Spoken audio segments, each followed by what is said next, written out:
Good afternoon, my students and my friends. My name is Tushar Noel. I am from Rama College of Nursing. I am working as a nursing tutor in Rama University. Today, I am going to discuss about pica. So, pica is a childhood disease. It is happening when the child is taking too much nutritive, non-nutritive value things like clay, chalk, cloth, sand, paint, glue, ice, hair, cigarette ash, paper, metal, powder, animal feces, rubber band, shampoo and soap and etc. Many things the child is taking in his mouth and having some problems. So that is called pica. So it means pica is the persistent eating disorder such as dirt, paint that have no nutritive value. It is having some types. It is having some types like first amylophagia. Amylophagia means the child is consumption of starch. Next, coprophagy. Coprophagy means the child is taking or consuming animal feces. Next, hyalophagia. Hyalophagia means the child is consumption of glass or glass type of material.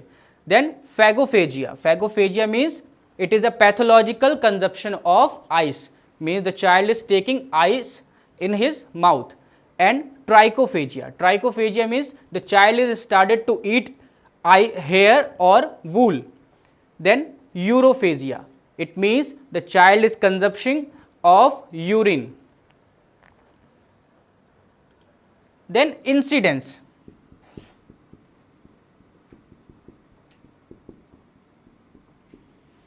Incidence of pica is greater than 50% in 18 to 16 month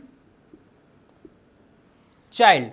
It means it is happening in 18 to 16 month child. Pica is through decrease with age. It means as the baby is going to younger age, the pica is also decreased. It shows that 10% of children older than 12 years. It means the as the time passes, if the baby is not left this pica, it also happening it seen in 10% of 12 years baby. Then causes. Next is causes. So it is happening because of parenting neglect. If the parents is not giving attention to his child, he is taking some type of things like chalk, clay, paint, etc. Then lack of supervision. It means the parents is not supervise his child. They are not teach anything of his child. In that condition, he is taking some type of non-nutritive values.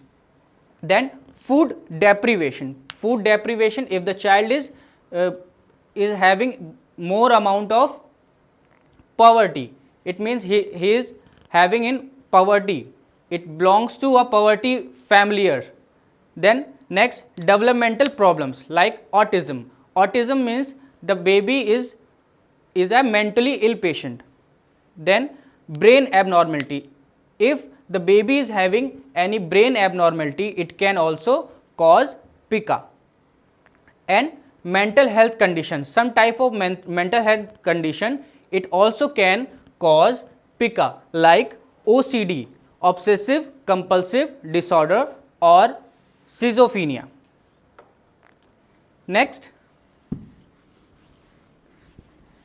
we have to discuss about sign or symptoms.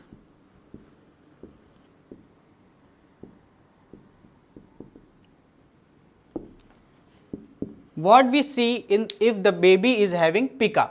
So he is having stomach pain, nausea, bloating. Bloating means it is a intestinal some air is surrounding in his stomach. It is caused by stomach blockage.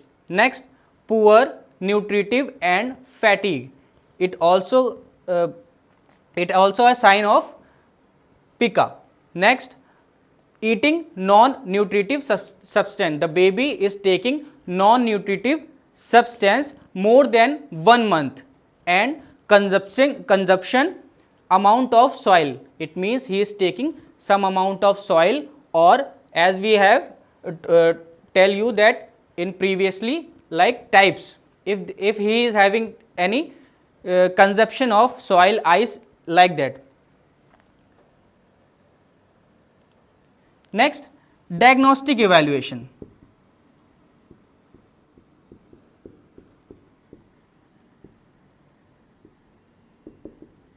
So diagnostic evaluation, what is the diagnosis we can do for pica? So first we have to do history collection. History collection, it means what type of material the child is having or child is eating, like ice, hairs, soil, paint, what type of things he is having. Next, physical examination. We have to do the physical examination, what affects, what sign or symptoms we are seeing in the child. Next, the doctor may use certain tests. It is also different test we have to do, like x-ray, blood test. Blood test we are doing for checking anemia or any toxic in the blood. Then check intestinal obstruction, because of consumption of many things he is having intestinal obstruction. So we have to do these diagnostic evaluation. Now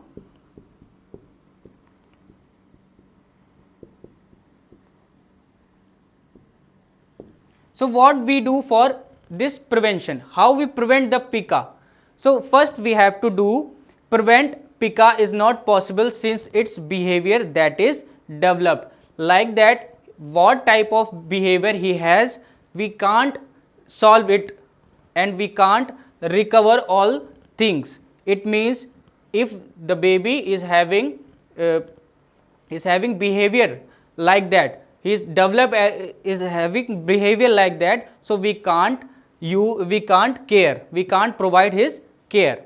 Then don't leave the child alone, don't neglect your child, don't leave alone. If the baby is alone, he is using some clay or some soil and he come to the mouth. Then next, the best strategy that can employ to avoid disorder at early stage, we have to check, we have to pay attention when the baby is in early stage. Then educate couples with the kids regarding various. We have to educate their parents and encourage him to pay attention to his child and provide healthy diet also. Then give a healthy diet or nutritive diet to his child. Next, effective communication with your child. We have to talk with your child, we have to educate your child what is nutritive things and what is non-nutritive things. Routine evaluate is must. You have to routine evaluate, you have to evaluate your child behavior, you have to evaluate his what we do in daily routine. Next, encourage the child to eat healthy snacks when reaching for non-food items. If your child is taking so much non-nutritive things, you have to encourage the child to take nutritive things like snacks or some nutritive foods what we have to do according to his age. Then discrimination training between enable and non-enable. We have to train the child or his parents, those are enable or able. Enable means if the baby or if a child is having any mental retardation problem or any brain abnormality, we can't provide proper training to the child. So we have to treat from different level. If the baby is legible, okay, if the baby is understand the things, so we have to easily train the baby and promote his daily routine. So we have to encourage, we have to give a proper training or encouragement to the child or his parents also. So this is a small description of PICA. Thank you. So this is a small description of PICA. So I hope you can understand and you will try to read this. Thank you.